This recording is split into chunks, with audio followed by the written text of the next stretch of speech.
Pelo sinal da Santa Cruz, livrai-nos Deus, nosso Senhor, dos nossos inimigos. Em nome do Pai, do Filho e do Espírito Santo. Amém. Amém. Gálatas capítulo 6, versículo 1. Assim nos diz a palavra de Deus. Irmãos, no caso de alguém ser surpreendido numa falta, vós que sois espirituais, corrigi-o em espírito de mansidão. Mas não descuides de ti mesmo, para não seres surpreendido tu também pela tentação.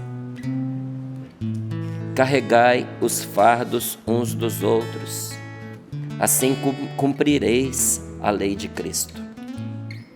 Pois se alguém julga ser uma pessoa importante, quando na verdade não é nada, está se iludindo a si mesma.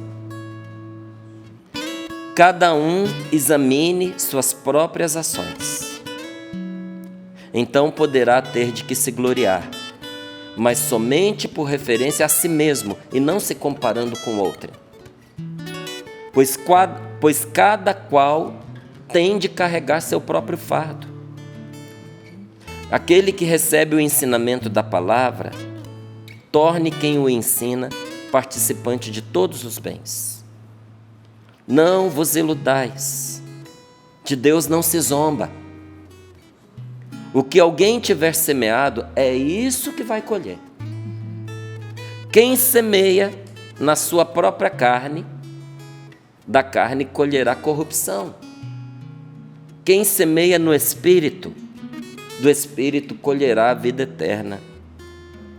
Não esmoreçamos na prática do bem, pois no devido tempo colheremos o fruto, se não desanimarmos. Não esmoreçamos na prática do bem, pois no devido tempo colheremos o fruto, se não desanimarmos. Portanto, enquanto temos tempo, façamos o bem a todos, principalmente aos da família da fé. Palavra do Senhor. Graças a Deus. Graças a Deus. Irmãos, no caso de alguém ser surpreendido numa falta, porque no caso, estão falando para cristãos, gente. Cristãos do primeiro século ali do cristianismo, pertinho. Jesus tinha acabado de ressuscitar. Eles estavam falando com pessoas que tinham convivido com Jesus. Pessoas que tinham escutado da boca do próprio Senhor as suas palavras de sabedoria e salvação. Pessoas que tinham testemunhado milagres e pessoas como Paulo, por meio das quais milagres haviam acontecido. Então, estou te dizendo que era uma comunidade fervorosa, uma igreja feita de testemunhas vivas. E, no entanto, qual é a palavra? No caso de alguém ser surpreendido em alguma falta. Porque o fato da gente ser de Deus, neste mundo, não nos dispensou das nossas fraquezas. Nós continuamos com a fraqueza da carne. O Espírito está pronto. Nos decidimos por Deus. Estamos no combate da oração. Mas as nossas fraquezas lutam contra nós. As nossas fraquezas nos puxam em direção contrária ao que nós decidimos. Então trava-se uma batalha para que aquele ser animalesco em nós, quando eu digo que é um animal, né, desprovido de razão, né, instintivo, que faz apenas aquilo que manda os seus apetites, ele luta dentro de nós. E se a gente for nessa direção, vamos fazer igual certas espécies, vamos nos devorar uns aos outros. Tem espécies que se defendem, tem espécies que se devoram. Você sabia que peixe não pisca? Você sabe por quê? Porque ele tem que estar atento o tempo inteiro. porque eles se devoram uns aos outros. Pescou, sumiu. Alguém foi... Peixe dorme de olho aberto, não é? Porque... E tem gente que vai na mesma direção.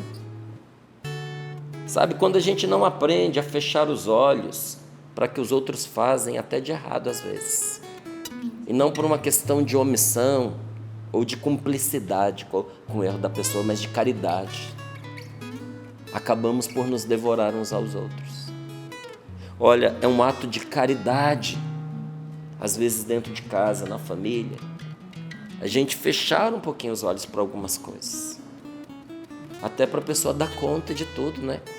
A gente que tem filhos, os filhos eles passam por transições que nós acompanhamos. Procura lembrar quando você saiu da infância para a adolescência, que difícil que foi, quantas dúvidas, o corpo mudando, quantos medos, não é? Muitos ali nessa transição ficaram feinhos demais da conta. E aí foram bulimizados, né, na escola, receberam apelidos, foram alvos de brincadeiras desagradáveis, alguns até perseguidos por causa da aparência. Então a pessoa entra num momento que ela não fica desgostosa de si mesma, começa a se despertar para gostar, não é? Se é a menina de um rapaz, um namoradinho, se é o rapaz de uma menina, uma namoradinha, começa a se despertar para o outro, mas de repente o outro não se encanta com ela, com ele, né? E a pessoa entra num drama terrível, né? Eu não vou ter ninguém vai gostar de mim. Olha como é difícil. E alguns adolescentes, eles fazem de tudo para serem aceitos. E é nessa hora que se tornam vítimas de traficantes, de grupos violentos, porque para serem aceitos pagam o preço de entrar numa tribo. E às vezes o preço é alto demais. E a gente que é pai, a gente que é mãe, vai acompanhando tudo isso. No meio dessa nova realidade, às vezes aquele jovem, aquela jovem não dá conta de tudo que precisa fazer e viver. E a gente que é pai precisa escolher em que matéria vai chamar a atenção. Não dá para chamar a atenção por tudo, de tudo, toda hora. Por quê? Porque leva a pessoa ao desânimo. Desanima a pessoa. E olha, quanta gente melhorou quando casou. Quanta mulher melhorou quando teve o seu primeiro filho. Melhorou, mas não ficou perfeita. O camarada melhorou, mas não ficou perfeito. Tem muita coisa para poder ser trabalhada ainda. Mas se quem casou com o indivíduo não tiver paciência, você leva a pessoa ao desânimo. Porque está com os olhos fixos em tudo que a pessoa faz. Está vigiando, está criticando, está corrigindo o tempo inteiro. Olha, se alguém for surpreendido numa falta, São Paulo diz sim porque ele é gentil. Porque na verdade ele está dizendo aqui, todo mundo falha. E está chamando a atenção de quem acha que não falha. Você prestou atenção nisso? Olha aqui, No caso de alguém ser surpreendido numa falta, vós que sois os espirituais. Gostei. Numa boa, se alguém vier com um papo desse para cima de mim, eu vou ficar ofendido. Mas você que é o espiritual, a pessoa está falando que minha espiritualidade é desencarnada. Está me dizendo que eu estou me achando melhor do que os outros. Eu não ia gostar de ser chamado desse jeito aqui, não. Aí ele diz, vós que sois espirituais, não é espirituais, vós que sois os espirituais, corrigi-o, mas corrigi-o em espírito de mansidão. Corrija a pessoa, mas corrija com mansidão, com palavras doces, de maneira a animar a pessoa, a encorajar a pessoa a ser melhor, e não a desanimá-la,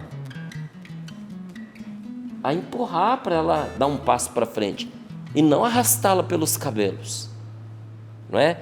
Corrigia com espírito de mansidão. Agora olha o que vem entre parênteses, mas não descuides de ti mesmo, para não seres surpreendidos tu também pela tentação. São Paulo está dizendo que você está achando que você é de ferro, você está achando que você é perfeito, você está achando que você é o espiritual. Abre o teu olho. Seu olho está aberto. Estou interpretando aqui, viu, a mensagem.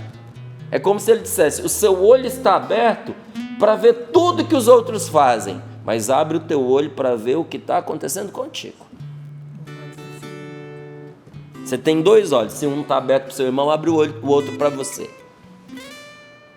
É muito fácil ver o que o outro faz. E tem gente que está tão ocupada em ver o que os outros fazem que é incapaz de ver a própria vida. Tem gente que está tão ocupado cuidando da vida alheia que não sobra tempo nenhum para ele cuidar da própria vida. Aí a vida está um fuá, está de pernas para o ar. A começar do guarda-roupa da pessoa, uma bagunça. Se você quiser saber como é que uma pessoa está por dentro, abre o guarda-roupa dela. Nossa Senhora, desculpa, tá? Que às vezes a gente fala uma coisa dessa, tem gente em casa que já olha pra gente, né? Mas se você quiser saber como é que está a sua vida, abre seu guarda-roupa. Abre as suas gavetas. Não é? A vida da pessoa está de pernas pro ar. Os relacionamentos estão tudo assim na banguela, sabe? Soltos, ladeira abaixo. Porque não está conseguindo cuidar de nada. Não está vivendo, está sobrevivendo. E quando você vai percebendo qual é o problema, os olhos estão sempre voltados para fora e nunca para dentro. A gente tem que prestar atenção no que se passa na vida da gente antes de nós criticarmos as pessoas e esse mundo, porque esse mundo é o que é pelo que a gente faz com ele. Se todos nós fôssemos bons, honestos, esse mundo era maravilhoso e bondosos. Foi o que eu disse, né? Comecei pelo bom. Se todos nós fôssemos bondosos, fôssemos justos, fôssemos honestos, fôssemos íntegros, esse mundo era um paraíso. Por que esse mundo tem tanto problema, tanta divisão, tanta guerra, tanta desconfiança? Por causa do que a gente semeia. A palavra está dizendo isso para nós, a gente colhe o que a gente semeia. Se nós semearmos numa sociedade a falta de organização, a falta de disciplina, a falta de critérios, a falta de princípios, gente, nós vamos colher, me perdoe, uma zona, uma anarquia. E olha, tem gente que gosta, né? Porque a anarquia não tem lei, não tem governo. Só que na anarquia tem lei, sim, tem governo. Sabe qual é? A lei do mais forte. Sempre tem injustiça onde existe anarquia. Não é assim, cada um faz o que gosta, não. Quem pode mais passa por cima de quem pode menos. É isso que a gente quer para a vida da gente. Eu posso ir na anarquia prejudicando as pessoas que estão abaixo de mim, mas uma hora vai chegar alguém mais forte do que eu que vai fazer comigo o que eu quiser, o que ele quiser. Então, o que é que nós estamos semeando? Será que a gente não trocou a semente? Porque o demônio, ele sempre põe o joio do lado do trigo. Se você pegar a semente do joio e a semente do trigo, elas são parecidas. E se você vê a planta, que é o joio e o trigo crescendo, elas são muito parecidas. Tanto que você tem que deixar a planta amadurecer, porque a hora que der o fruto, é que você percebe, consegue separar o joio do trigo. Tem muita gente plantando a semente da libertinagem, achando que é liberdade. A liberdade garante para você uma vida feliz. A libertinagem torna você escravo de todas as escolhas que você fez. A liberdade te joga para cima. A libertinagem te arremessa às profundezas do inferno, destrói a sua vida. Então a gente precisa abrir o nosso olho e ver como é que está indo a nossa vida. Então, quer ser exigente? Seja exigente com você mesmo. E com os outros? Seja benevolente. Seja paciente. Use de mansidão, diz aqui a palavra. Carregai os fardos uns dos outros. Ajuda a pessoa a carregar o peso da vida, gente.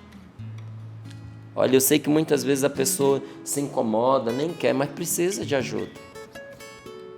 E a gente precisa ajudar a pessoa, não é só como ela quer, mas do jeito que ela precisa. É claro que a gente tem que saber a maneira correta de fazer a coisa, porque senão a pessoa se fecha até para a ajuda que a gente está oferecendo. Mas se você está ajudando e está vendo que ainda assim a pessoa está caminhando para o abismo e você não faz nada além do que você está fazendo, está errado. A ajuda tem em vista salvar a outra pessoa, ajudar ela a carregar o fardo, acordar para a vida, fazer esse processo de transição, sabe? Então, se alguém se julga ser uma pessoa importante, quando na verdade não está fazendo nada de importante, quando na verdade não é nada, a pessoa está se enganando a si mesma. Então, cada um examine a si mesmo e veja como é que está vivendo, como é que está agindo. Aí a pessoa vai poder se gloriar. Mas somente em referência a si mesmo, e não se comparando com outrem. Como assim, Márcio? Você vai poder se gloriar de que hoje você está melhor do que ontem. Sabe com quem que você tem que se comparar? Se compara com você mesmo. Você pode ter uma pessoa de referência. É bom a gente ter gente boa de referência, não é?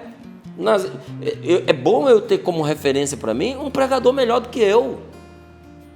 Para eu me estimular, para eu crescer como pregador, escutar a pessoa e dizer, meu Deus, que sabedoria, como essa pessoa é preparada, eu estou fraco ainda, eu preciso melhorar. É bom você ter uma pessoa como referência, mas não ficar se comparando com ela.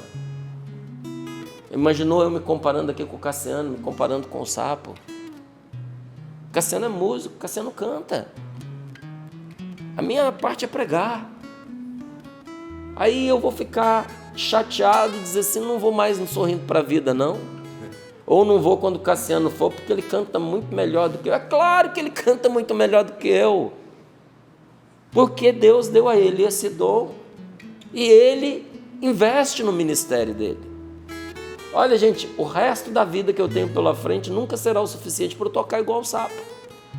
Para começar, eu não toco nada. Você está vendo como essa comparação ela é injusta? A comparação faz duas coisas com a gente. Ou faz a gente se desprezar, ou faz a gente desprezar o outro. Todas as vezes que você se compara com alguém, ou você se despreza, ou você despreza a pessoa. Aí eu estou comparando, nossa, eu nunca vou conseguir, ai, desisto, eu não sou capaz, eu não dou conta das coisas, é tudo que eu quero fazer. Claro, você quer fazer o que não é da sua natureza, você não descobre o próprio dom, você não investe naquilo que você é bom, você não melhora naquilo que você tem potencial, aí você vai ficar deprimido, triste, sua autoestima vai para baixo. Você tem que descobrir o seu dom e investir para você ser melhor naquilo que você já é bom e não se desprezar, porque você não é o que a outra pessoa é. E, como eu disse para você, além do autodesprezo, tem o desprezo do outro. Eu vou me comparar. Sou melhor do que essa pessoa. E aí ela não serve para mim. Você sabe por quê? Porque eu medi a pessoa pelo que ela faz, sem levar em consideração quem ela é. Olha, quem quer se relacionar comigo a partir do que eu faço, não vai conseguir. Não vai. Porque eu não meço as pessoas pelo que elas fazem, eu meço as pessoas pelo que elas são. Então eu não me relaciono com cargos, eu me relaciono com pessoas. Quando você se relaciona com um cargo, a hora que a pessoa está sentada naquela cadeira, você é amigo, você bajula, você enche a pessoa, estende o tapete vermelho para ela passar. Quando ela não está no cargo, você vira as costas, você despreza, você fala mal, você trata de forma ruim, rude, e mostra quem de verdade você era e a pessoa não via. Quando você se relaciona com a pessoa a partir de quem ela é, o cargo não faz diferença. Se ela é autoridade sobre você, você tem respeito por ela, mas você tem amizade, você tem liberdade, você não tem medo porque você se relaciona com aquela pessoa. E se por acaso aquela pessoa cede a cadeira para uma outra, o seu relacionamento com ela continua. Porque a aliança que você tem com ela não tem a ver com o que faz, mas com os corações, com o que é. Aí a gente constrói relacionamentos sólidos para a vida e não relacionamentos fragmentados que têm a ver com o que a pessoa está fazendo no momento. Então, não se compare com as outras pessoas. Se compare com você. De ontem para hoje, eu melhorei ou eu piorei? E é muito fácil a gente medir isso, porque você sabe, não é pelo que você sente, mas pelas coisas que você fez. No dia de ontem você fez coisa ruim, então você piorou. No dia de ontem você fez coisas boas, então você melhorou. Nunca se comparar com o outro.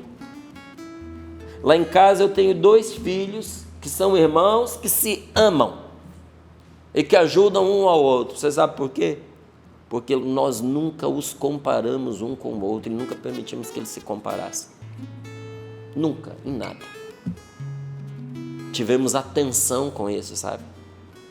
Porque a gente já experimentou na própria carne o que é ser comparado e quanto isso é destrutivo. E a gente que atende pessoas, reza por pessoas, acompanha famílias, nós sabemos o quanto isso é destrutivo dentro de uma família. Cria inimizade entre irmãos, destrói a autoestima de um em relação ao outro, cria competições dentro de casa. Mantém alguém sempre à sombra da outra e em estado de tristeza. Para que eu vou querer isso para um filho meu? Nunca, nunca, nunca. Agora, a gente sempre pedia, cobrava uma melhora e a gente valorizava o esforço da pessoa, mas nunca comparava um com o outro, porque como é que você vai comparar pessoas diferentes? Agora a gente valorizava quando um melhorava, dizia: olha, parabéns, você cresceu, hein? Você é melhor. Isso você não conseguia fazer antes. Lembra quando você tinha dificuldade com isso? Lembra quando você não gostava dessa matéria, que você ia mal nela porque você tinha cismado que essa matéria era ruim? Parabéns, você se venceu, você conseguiu dominar isso daí, que é muito menor do que você, e não será assim apenas com essa matéria, será em tudo na sua vida, porque eu acredito em você, eu acredito no seu potencial, e um dia você vai entender o que nós estamos te dizendo. Nós somos seus pais, nós te amamos, a gente vê o seu crescimento. E aí a pessoa vai se sentindo valorizada. E a pessoa vai crescendo com autoestima sólida. Sabe, mas o fato da gente nunca comparar fez com que 2 irmãos se amassem, se valorizassem, tivessem orgulho um do outro e se ajudassem. Então, se examine. Mas não para você se julgar em relação a outra pessoa, mas em relação a você mesmo. Porque todo mundo tem uma cruz para carregar. Olha, não pense que essa pessoa com a qual você se comparou, foi comparado a vida inteira, que ela não tem o seu próprio fardo. Cada um, diz aqui a palavra, tem de carregar o seu próprio fardo. Cada um. E não vos iludais, diz aqui a palavra no versículo 7. De Deus não se zomba. O que alguém tiver semeado, é isso que a pessoa vai colher. Quem semeia na sua própria carne, ou seja, quem alimenta o que nela ela tem de animalesco, de instintivo, de pouco razoável, vai colher frutos corrompidos, vai colher degeneração. Se coloca numa condição sub-humana, abaixo da dignidade que recebeu de Deus. Porque todos os animais, toda a criação é digna, mas ninguém recebeu a dignidade que o ser humano recebeu. Podem falar o que quiser, podem defender o que quiser, todo o nosso amor e cuidado aos animaizinhos, isso é uma responsabilidade que a gente tem que ter. Mas me desculpe, não compare um ser humano com um cachorro, com um gato, porque não tem a mesma dignidade. Me desculpe, mas não tem a mesma dignidade. E quando uma pessoa, ela deixa de cuidar de si mesma, ou começa a semear só instinto, ela vai se tornando realmente como qualquer ser desprovido de razão, desprovido de amor. Tem gente que investiu tanto na direção errada da própria vida que não consegue mais amar, está incapacitado de amar, o coração atrofiou. E a própria pessoa reconhece que tem uma vida sub-humana. Não, meu irmão. Nós precisamos semear na eternidade, semear no espiritual, semear naquilo que é de Deus, para que a gente colha a vida eterna. E como é que a gente faz isso? Nunca desanimar de fazer o bem. Quem não desanima de praticar o bem, haverá um tempo para colher na própria vida. Esse tempo vai chegar, se você não desanimar. Não desanimar do quê? De fazer o bem. E isso, olha, para a gente conseguir avançar fazendo bem, nós precisamos regular o mecanismo de confiança que existe dentro de nós. Porque Deus nos deu a capacidade de confiar. Fé e confiança são a mesma coisa. E esta palavra está nos dizendo que a gente precisa aprender a confiar. Não confiar errado. Onde é que está isso aqui, Márcio? Quando a palavra de Deus nos diz aqui que a gente não deve confiar demasiadamente em si mesmo. Você que se acha muito bom, abre o teu olho. O que ela está dizendo? Cuidado com essa confiança exagerada que você tem em si mesmo. Você confia errado quando você não confia de jeito nenhum em ninguém, porque a pessoa erra. Olha como é que começa. No caso de alguém ser surpreendido em alguma falta, corrija a pessoa com mansidão. Mas não perca a sua confiança, né? Não deixe de acreditar minimamente na pessoa. E a gente confia errado quando a gente confia muito pouco em Deus.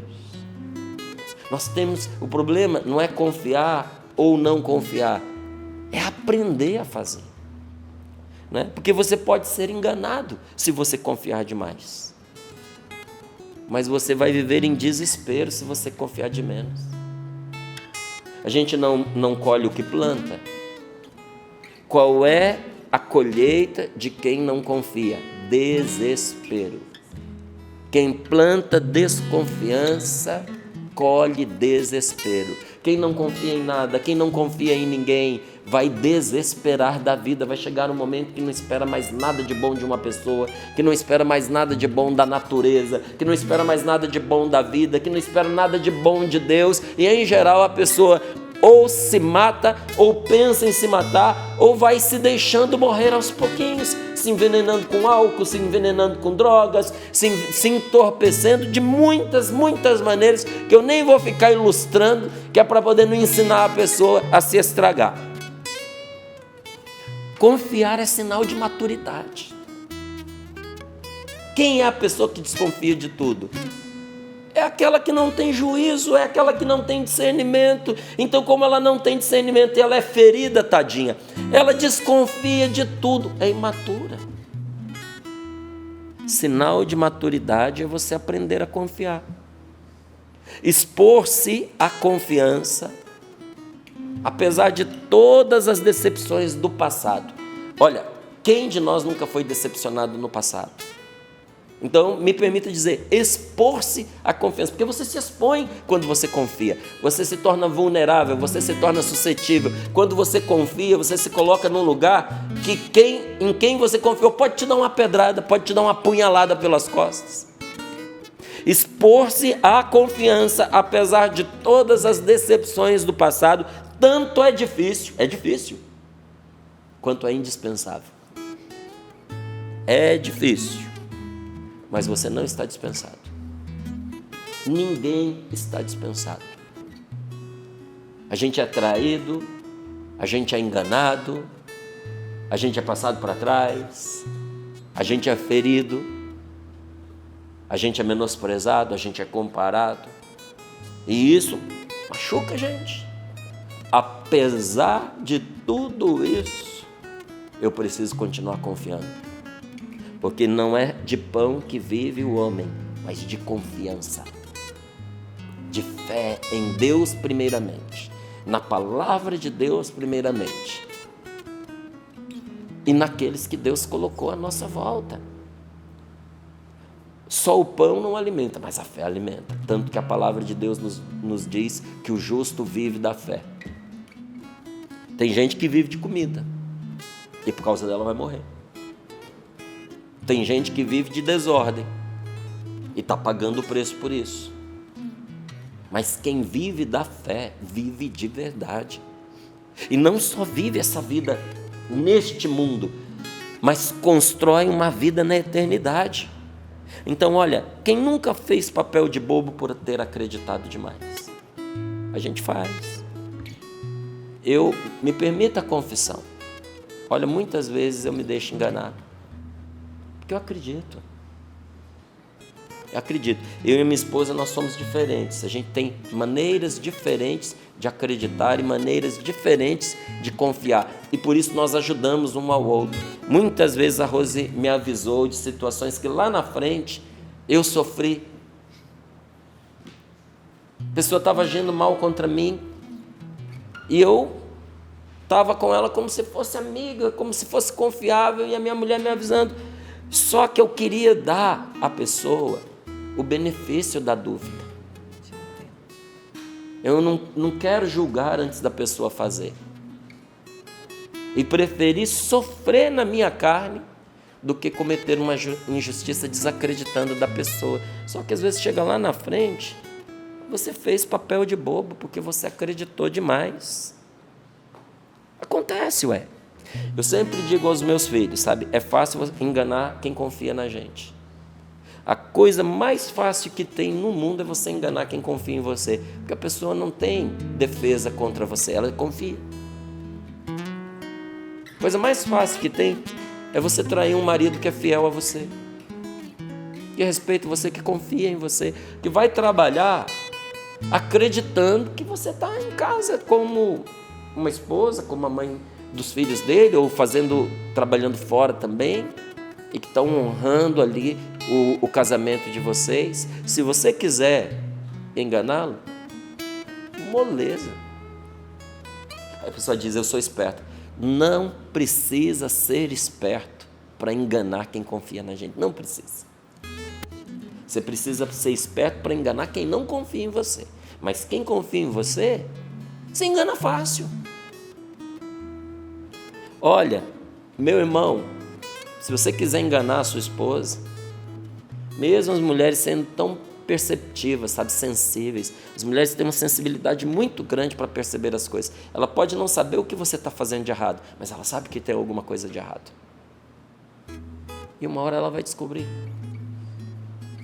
Sabe, enganar a sua esposa que confia em você é a coisa mais fácil do mundo.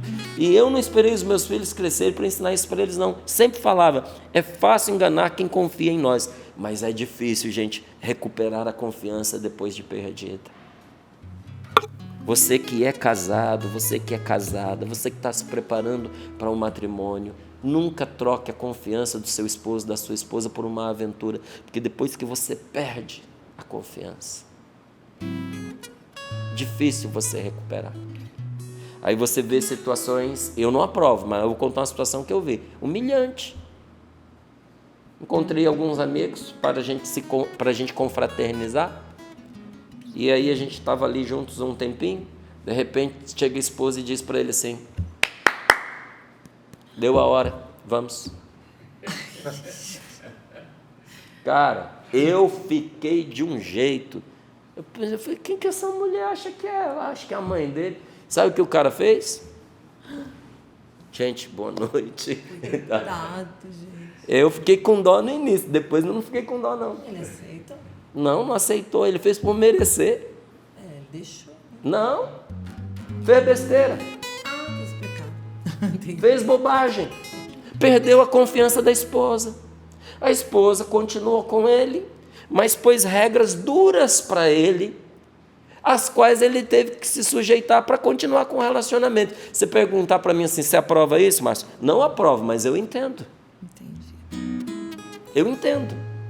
E por que você não aprova? Porque isso desgasta o relacionamento. Era melhor ela devolver a confiança. Mas tadinha, às vezes ela não tem condições, foi o jeito que ela encontrou de tocar o relacionamento adiante. Não queira viver isso. Para você não viver isso, não engane quem confia em você, sabe? Não abuse da confiança dos que acreditam em você. Não desista de confiar também, porque enganaram você. É claro que se uma pessoa toda hora dá na trave contigo, né? Toda hora. Burro também a gente não é, né, gente? Então, já que você não sabe respeitar a confiança que eu te dou, você vai ter que fazer um caminho de reconquista dessa confiança. Que também não dá, né? Tem coisas que são importantes, que são postas em questão, não é? Em relação à confiança. Vamos pegar um exemplo no trabalho. Você confia a uma pessoa um serviço do qual depende a vida dos outros. E ela comete um erro que quase mata alguém. Você vai lá, explica, ensina, se assegura que a pessoa entendeu, aí ela faz de novo. Amigo, não dá para deixar ela lá, ela vai matar alguém. Você tem que colocar ou alguém para treinar, para vigiar essa pessoa, ou você vai ter que tirar ela desse lugar e colocar num outro onde ela não põe em risco a própria vida e a vida alheia. Entende? Então, a confiança ela tem que ser inteligente, ela precisa visar o bem, mas eu desconfio do que a pessoa está fazendo, mas não duvido dela como ser humano, entendeu? Eu não jogo a pessoa na lata do lixo porque ela errou comigo. Eu corrijo. Agora, se eu vejo que ela é maliciosa, que ela está com má vontade, que ela está atentando contra mim, eu tiro ela do meu círculo de amizade até que ela mude esse proceder. É justo, você pode fazer isso. E não está pecando por fazer isso, não. Então, quem confia sempre pode parecer tolo. Contudo, não é um tolo. Confiar, apesar das feridas, é heroísmo. Não é confiar porque você é cego, você não viu o que aconteceu. Justamente porque você viu, você sabe o que aconteceu. E para o bem daquela pessoa, porque você acredita que ela pode melhorar, porque você confia que o Espírito Santo age nela, porque você acha que você pode ajudá-la, você dá a ela um voto de confiança. Isso tem nome, não é burrice, não é paspalhice, não é você ser Amélia, né? Me perdoe aí a expressão, por causa da música, né? Amélia, que era mulher de verdade, e traçava um perfil de mulher que muitas não concordam. Não é isso. Não é você ser tola. Não é você ser tolo. Quem confia, apesar de tudo que viu, mas acredita na mudança, é um herói. É um herói. Você é uma heroína. Então, não dê ouvidos a quem querendo ver a desgraça da sua casa, da sua família, da sua empresa, dos seus bens, fica chamando você de coitadinho, de coitadinha, passando a mão na sua cabeça, mas querendo que você acabe com tudo por causa da sua mágoa. Aí diz assim, você é um tolo de acreditar. Você não sabe o que você está fazendo. Tadinho de você. Isso é o demônio falando. O demônio fala pela boca das pessoas, sabe? Igual lá no Éden. Tadinha de você. Deus proibiu você de comer da árvore mais gostosa. Tadinha de você. O demônio sempre tem uma oportunidade para te chamar de coitadinho. Responda diferente. Em frente à cruz, em frente ao Calvário. Seja o herói de Deus. Vá na contramão do que esse mundo aprova e você vencerá. Tolo é quem não confia, porque ele se condena a uma vida de suspeita, uma vida de insegurança. Você já viu como sofre uma pessoa ciumenta? Olha, você não precisa castigar um ciumento. O ciúme é um castigo dele. Todo ciumento vive um inferno, meu Deus do céu. Põe as mãos sobre o seu coração. Confie. E sem muito chorar, pague o preço de algumas desilusões. Ou de algumas ilusões. A confiança entre as pessoas, meu irmão, é um instrumento de cura espetacular. Quando você aprende a confiar naqueles que Deus te deu, isso é um tesouro. Mas quando essa confiança que você deposita nas pessoas, ela é depositada em Deus, aí ela pode tudo. Quando você confia em Deus, você vence tudo. Essa é a vitória com que nós podemos enfrentar o mundo inteiro. Quanto mais esse problema. quanto mais essa dificuldade, essa tristeza. Você pode enfrentar o mundo inteiro com a sua confiança em Deus.